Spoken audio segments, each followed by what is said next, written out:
Hola chicos y chicas, bienvenidos a esta nueva clase de planificación estratégica en donde hablaremos de la definición de estrategias para una organización.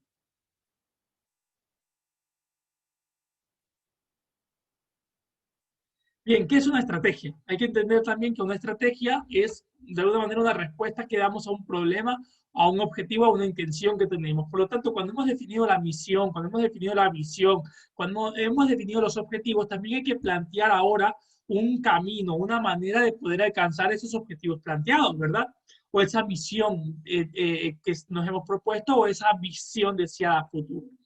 Por lo tanto, no basta solamente definir hacia dónde queremos ir, sino que también hay que definir cómo creemos que podemos llegar a eso. Y esas líneas son las estrategias. De acuerdo con el texto, es una línea, un camino que indica y plantea cómo lograr la misión. Muestra los pasos fundamentales para lograr una ventaja competitiva.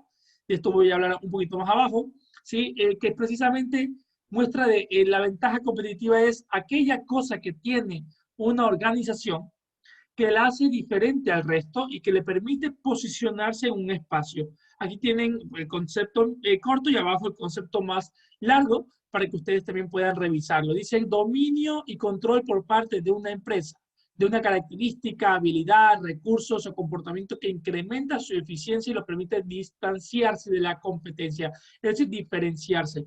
Por lo tanto, las estrategias nos van a permitir a nosotros tener claro qué es lo que tenemos en el momento como algo que queremos superar, como un problema o como nuestras intenciones que queremos materializar, para lo cual debemos definir pues un camino a seguir. 4 elementos fundamentales que debe considerar en las estrategias. Primero, el campo de actividad, es decir, en qué área se desarrolla la organización, ¿sí? En qué campo es donde quiere incursionar o quiere posicionarse. Las capacidades distintivas es cuáles son los recursos, las capacidades, todo lo que tiene en tanto materiales, personas, conocimientos dentro de la organización, ¿sí? Que le permita hacer frente a cualquier problema. Es decir, ¿de qué está compuesta mi organización? Las ventajas o características diferenciadoras nos busca tratar de comprender qué de eso que tenemos nos vuelve diferente del resto, de las competencias. Es decir, a lo mejor somos muchas organizaciones tratando este mismo tema o asunto, pero nosotros tenemos esta particularidad que no tienen los demás. Tenemos experiencia, tenemos menores costos en los servicios, tenemos una estrategia de intervención diferente, contamos con un enfoque desde lo psicológico o un enfoque desde lo social o un enfoque desde el derecho que no tienen los demás. Y además debe tener las estrategias siempre un efecto sinérgico, que quiere decir que deben estar pues alineadas con los objetivos, con la misión, y que no debemos tener estrategias o acciones u objetivos que se contradigan o que que generen problemas internos, sino que deben ser sinérgicos y por lo tanto también orgánicos. Algunas características, consistencia, ¿sí? Quiere decir que debe ser lo suficientemente claro para poder alcanzarlo, que nos permita, ¿sí? Que esté en el tiempo bastante posicionado a lo que queremos lograr. Consonancia quiere decir que esté alineado con otras competencias, con otras estrategias, con otros objetivos que han sido ya planteados. La ventaja, es decir, que nos va a ayudar a posicionarnos en un espacio en donde mejora nuestra imagen, mejora nuestra capacidad, nos va a ayudar a solucionar problemas que a lo mejor en el momento no nos dejan ejecutar nuestras acciones de la mejor manera. Y viabilidad quiere decir que nuestras estrategias no deben ser demasiado difíciles de implementar, es decir, no tiene sentido tener una estrategia que necesita demasiados esfuerzos o que nos genera mayores problemas de los que busca solucionar. Selección de la estrategia más adecuada. Esto es importantísimo porque muchas veces podemos tener varias estrategias y es necesario seleccionar una de esas. Y esto, por lo tanto, es un proceso de toma de decisiones. Es decir, hay que decidir. Y pues este es el proceso que conduce a la selección entre diversos cursos de acción alternativos. Es decir, puede ser que planteemos que hay muchos caminos estratégicos a seguir para lograr lo que queremos hacer. Y hay que elegir uno de esos. Y lo mejor sería que esa decisión sea el resultado de un proceso de revisar, de reflexionar, de debate, pero no siempre ocurre de esa manera. y muchas veces no es completamente racional. Entonces hay que entender que también hay que considerar los valores de la organización, los valores que tienen los individuos que están dentro de la organización. Puede haber una estrategia muy rápida, muy buena, pero que se va en contra de los valores que tienen las personas y los valores que se han definido como identidad de la organización. Los principios de la organización con respecto a cuáles son estos grandes principios de los cuales no nos queremos alejar, y además también mucha relación con la cultura de la organización, etcétera. También aquí podemos hablar de nuestros recursos. Hay estrategias que pueden ser muy buenas, pero que no podemos implementarlas por nuestra capacidad actual. Y aquí es necesario considerar que para seleccionar una estrategia hay un factor, ¿sí? Un principio importante que es el principio del factor limitante. Quiere decir que la estrategia debe considerar la solución, ¿sí? El superar algún factor que nos encuentre limitando en este momento. Es decir, no podemos avanzar porque tenemos tal problema. No podemos avanzar porque aún no tenemos esa capacidad. Eso se aparece como un factor limitante. Y en tanto ese factor no nos deja avanzar o nos tiene retrasados, debemos tener una estrategia direccionada a solventar ese factor limitante. Bien, la elección correcta y racional. ¿Sí? ¿En qué nos podría ayudar a elegir correctamente una estrategia? Pues debemos lograr que permita alcanzar el objetivo de la mejor forma posible, dadas las circunstancias y las condiciones en las que se realiza y los medios de que se disponen. Es decir, una estrategia que está basada en nuestra realidad como organización.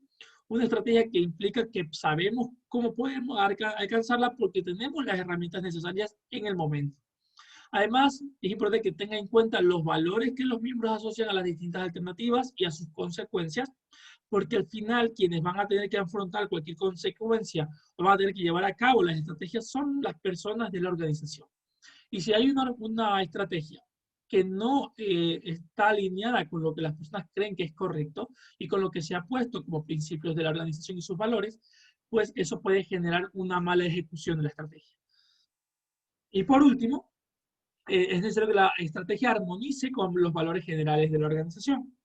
Como lo hemos visto, tiene que ser una estrategia que esté apegada a la personalidad que hemos definido para nuestra organización. Bien, vamos a ver ahora cómo generar una práctica para seleccionar una estrategia, que es sobre todo lo que ustedes decidan conocer para realizar esta parte del trabajo. Y aquí hay algunas preguntas que se pueden realizar con la organización, con las personas de la organización, cómo se cumple mejor la misión establecida, es decir, qué debemos lograr para hacer lo que queremos hacer, para qué se está mejor capacitado, ¿sí? De qué puedo hacer yo con facilidad y con experticia y con profesionalismo. ¿Es aceptable para la mayoría de los miembros? ¿Están dispuestos los miembros a hacer esa estrategia? ¿A qué están dispuestos a hacer? ¿A qué están dispuestos de llegar? Dentro de esos marcos éticos, morales, profesionales. ¿Es consistente con el entorno de la organización o se contradice con lo que siempre hemos sido?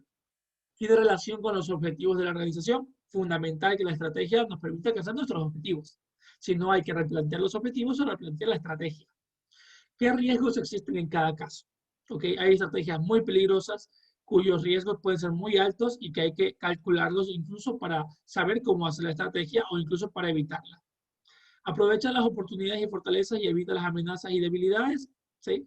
Es decir, es una estrategia que puede sostenerse en lo que nosotros tenemos como nuestras capacidades, como nuestras oportunidades, nuestras habilidades, o más bien es una que nos deja expuestos a amenazas. Con estas preguntas ustedes pueden construir, sacar información de la organización para poder tener una guía, una información base para construir su estrategia. Bien, ¿y qué otra cosa es interesante poder hacer para esto? Porque muchas veces las organizaciones ya han implementado estrategias en el pasado y por lo tanto evaluar las estrategias pasadas puede ser una gran idea. ¿En qué sentido? Estrategias que ya se han implementado para evitar implementarlas en caso de que hayan sido fallidas o para implementarlas en caso de que hayan sido exitosas. Pero además también en el pasado pudo haber existido la construcción de algunas alternativas que no se aplicaron. Por lo tanto, es necesario analizar cuáles eran las alternativas que tuvimos en el pasado, por qué no las aplicamos, podríamos aplicarla esta vez, qué efectos creemos que podría tener si la aplicamos hoy en día. Entonces, el análisis del pasado es importante porque nos recuerda la experiencia que hemos ya construido como organización y además también nos fortalece en tanto ya hemos realizado muchas veces estos ejercicios. ¿Qué tenemos que hacer para que puedan cumplirse los deseos expresados por el grupo? Quiere decir que la estrategia debe estar siempre alineada a lograr los objetivos, los deseos que el grupo ha planteado, hacia dónde queremos llegar. Y por lo tanto, aquí hay una recomendación para hacer la parte práctica, es elegir uno de esos deseos. Si hay varias personas en la sala o en el taller, pues hacer que cada persona elija uno de esos deseos y que luego en pareja puedan discutir y decir, bueno, para cumplir ese deseo, ¿qué tendríamos que hacer? No nos preguntamos quién lo tendría que hacer, si sería difícil o no, sino qué tendríamos que hacer. No importa que no podamos hacerlo en este momento, pero preguntamos qué es lo que deberíamos hacer para alcanzar ese deseo, qué estrategia deberíamos implementar, acciones en general. Y una vez que se resuelve eso en parejas, pues se puede organizar desde unas posiciones jerárquicas en donde van los primeros, mayor grado de viabilidad. Es decir, podemos implementar esas estrategias que dijimos para alcanzar lo que deseamos hoy mismo, porque es una estrategia fácil, porque implica los recursos humanos que ya tenemos, etcétera, etcétera. Entonces ahí ponemos las estrategias que se pueden implementar desde hoy, que depende totalmente de nosotros y de nuestra organización porque tenemos la capacidad actual. Siguiente grado, menor grado de viabilidad, son lo que se puede hacer si es que se dan determinados pasos o condiciones. Es decir, no podemos hacerlo ahora, pero si hiciéramos ciertos cambios, si cambiáramos ciertas circunstancias, sí podríamos. Y en último lugar, el pasado mañana, que son aquellas que no dependen de nosotros, que no podemos implementarlas, que sería genial que existieran, que nos vendría muy bien que existiera esa estrategia, pero no tenemos ni la capacidad, ni es nuestra competencia, ni nada que ver. Y así podemos también ir descartando y sabiendo que tenemos unas imposibles que no podemos aplicar, unas que podríamos aplicar haciendo ciertos cambios, ciertos esfuerzos, y otras que podemos empezar a aplicar desde hoy mismo. Una opción para definir también qué estrategias valen la pena es el sistema de opciones del sistema de decisión multicriterio. ¿Esto qué quiere decir? Que muchas veces nosotros podemos en las organizaciones poner una lista de criterios. Es decir, por ejemplo, queremos estrategias que sean económicas, de bajo costo. Queremos estrategias que sean fáciles de aplicar, estrategias que se apliquen rápido y estrategias que no generen problemas o conflictos internos. Eso puede ser nuestros criterios. Y nosotros podemos luego ver todas las estrategias que hemos dado en una lluvia de ideas para ver qué calificación saca. Si la estrategia, una de esas estrategias es muy rápida, pues saca 10 sobre 10 en el criterio de rapidez. Si es más lenta, pues 7 u 8 o 5. Y así podemos también ver qué calificaciones sacan en todos los criterios que hemos definido. Criterios se pueden definir a nuestra discreción. Pero viendo esa calificación, pues tenemos mucho más fácil elegir una de esas estrategias. Aquí tienen un ejemplo de cómo podemos también ir definiendo estas estrategias en tanto un cuadro ordenado. Primero, una vez que se ha seleccionado la estrategia, ponemos aquí en línea estratégica, ¿no? La estrategia que puede ser, por ejemplo, generar formación en temas logísticos para todos los empleados, puede ser, ¿no? O una formación en derechos humanos para todos, ¿no? Entonces decimos capacitar, ¿sí? En derechos humanos, ¿ok? ¿Y el objetivo cuál sería? Pues aquí podemos tener varios objetivos, o puede ser solo uno, da igual cómo lo planteemos. Puede ser garantizar que tengan conocimientos básicos de los principios de los derechos humanos. Garantizar, puede ser un segundo objetivo, ¿no? Garantizar que se haga un respeto irrestricto en las áreas de trabajo a los derechos humanos. Y una vez que hemos planteado esos objetivos, pues planteamos orientación para la acción. ¿Cómo logramos? Primero que conozcan los principios de los derechos humanos. Pues entonces para eso podemos desarrollar un programa de formación, por ejemplo, ¿no? Podemos realización de talleres con expertos de derechos humanos, ¿ok? Para tener conocimiento de derechos humanos, pues con los talleres puede ser una gran acción. Ahora en el siguiente objetivo que ya hemos dicho, que queríamos garantizar el respeto irrestricto de los derechos humanos, pues más bien ahí la acción podría estar orientada a implementar un sistema de seguimiento, un sistema de denuncias. Se dan cuenta cómo desde la línea estratégica planteamos objetivos y desde los objetivos planteamos entonces acciones. Importante siempre saber que va a depender muchísimo de los objetivos estratégicos y de nuestros deseos como organización. Muchas veces hay una tipología, y lo podrán ver en el texto, las organizaciones pueden plantearse como estrategias, por ejemplo, el deseo de competir en el mercado. Dependiendo de ese deseo, se van a hacer estrategias y, como les dije, se van a ponderar cuáles son las más rápidas, cuáles son las que más nos gusten y podemos implementar ya. Puede ser que el deseo de la organización sea mantenerse porque tiene un posicionamiento fuerte. Puede ser que el deseo de la organización sea introducirse en un mercado en el cual aún no existe. Puede ser que la intención de la organización sea visibilizarse con las autoridades locales. Y por lo tanto, si tienen ese deseo, pues también tendrán el espacio para preguntarse cómo lograr ese deseo. Y cada vez que tengamos una respuesta de ideas generales sobre cómo alcanzar el deseo, esas son propuestas alternativas de estrategias que deben ser luego analizadas a partir o del sistema de decisión multicriterio o a partir de lo que decíamos ahora del grado de viabilidad. Esto es entonces cómo podemos nosotros definir una estrategia. Y les agradezco muchísimo por la atención y cuídense mucho. Un saludo.